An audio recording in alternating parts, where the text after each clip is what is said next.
No Rest for the Wicked's early access dropped yesterday on April 18th and is brought to you by Moon Studios, the same nerds who brought us both Ori games. No Rest for the Wicked is touted as a new take on the action RPG genre, with pulling inspiration from games like Diablo and Souls-likes. The early access currently contains the first chapter of the game, plus a Crucible dungeon, which Moon Studios states will provide gamers with 20 to 25 hours of content. I've been hyped for this game since I heard about it, and I decided to give it a shot in early access to see what it was all about. Like many of the others who have played this one, I have extremely mixed feelings on its current state. There's a lot of good here, and a lot of not so good too. But let's go ahead and start with the good first. The first thing I want to mention here is the look and overall aesthetic of the game. Moon Studios fucking nailed it here. They stated that all their environments are hand-painted, and in my opinion, every setting I've seen so far is absolutely gorgeous, and I find myself pausing to take it in from time to time. The character models, while aren't pretty or handsome in the traditional sense, with their odd proportions, feel right at home in this world. I think they look like someone made figurines out of clay, then painstakingly painted each one with a soft brush. This is one of the best looking games I've seen in quite a while. I love how they did something different, and it's truly fantastic. The next positive on the list is the difficulty. This game is hard, like Dark Souls hard. I found myself carefully approaching each combat scenario with the utmost concentration, and one wrong move could result in certain death. One enemy at a time was pretty straightforward, but if I happened upon a pack of 2 or more, I knew I was in for a rough time. Unlike Souls games though, when you kill an enemy, they stay dead. So if you kill one and die to his buddy, you only have to worry about that one when you get back to them. The combat is very Souls-like as well. You can dodge attacks, block with the shield, and even parry if your timing is good enough. Now, I'm not sure if it was a me with a skill issue, but the parry window is currently very finicky and almost impossible if I was using a two-handed weapon instead of a shield. I'm sure I could adjust given more time with the game, but it's something they might need to look at adjusting a bit.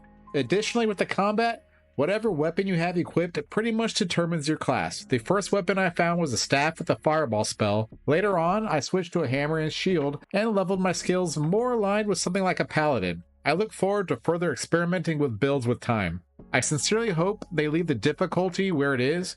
It's hard and I love it. It's okay for games to be difficult.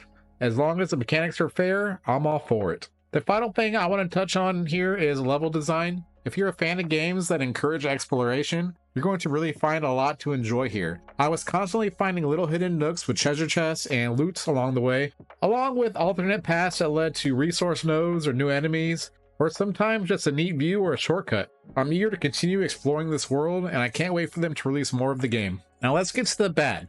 The first is there's currently no way to change any of the key bindings, so if you're planning to play this on a mouse and keyboard, you might be in for a bad time.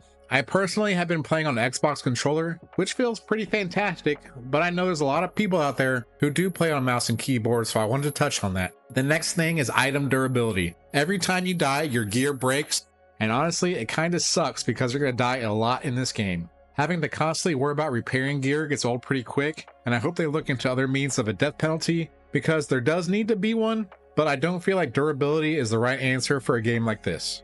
The inventory management system is a bit of a pain currently too. You have very limited slots, and I found myself running out of room for resources very quickly. I'm not sure what the answer is here, potentially bigger stack allowances or just more room. There are currently ways to increase how many spaces you have in the game, but the system still needs work. Also with the health items, I'd use my big recipes, and when I ran out, instead of switching to the next big recipe, it would pull in like a single mushroom, which only gave me 10 health each time I used it. That was kind of a pain during fights and cost me some deaths here and there when I could have just had a better health item slotted automatically into that spot. Fall damage is also a huge pain in the ass.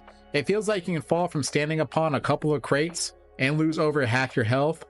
And in a game where health is a premier commodity, it's a really big annoyance. I feel like it's just a bit overtuned and some small tweaks can really improve it. Also, with this being early access, I did see some performance issues, nothing too major, but some stuttering here or there with multiple enemies on the screen. I haven't tried it on my Steam Deck yet, but there does seem to be issues there as well from what I've read in the forums. Before we get to my final thoughts on No Rest for the Wicked's early access launch, please take a moment to like this video and subscribe to my channel. I would greatly appreciate it. Now, there's a lot of good here in this game. I love the combat, I love the feel and the lore of the world so far, but there's just a lot that doesn't make sense still. The biggest being the durability factor in a game where you're expected to die a lot. There are some good bones here though, and I'm excited to see the final form that shapes up ahead of its 1.0 release. I know that co-op is coming soon too, so that will be fun to check out as well. That said, unless you're super hyped for this game and want to provide direct feedback to the devs, there's no real reason to try it out just yet. I think you'd be better off finding something else to play in the meantime. As always, thanks for watching. Shimmy signing out.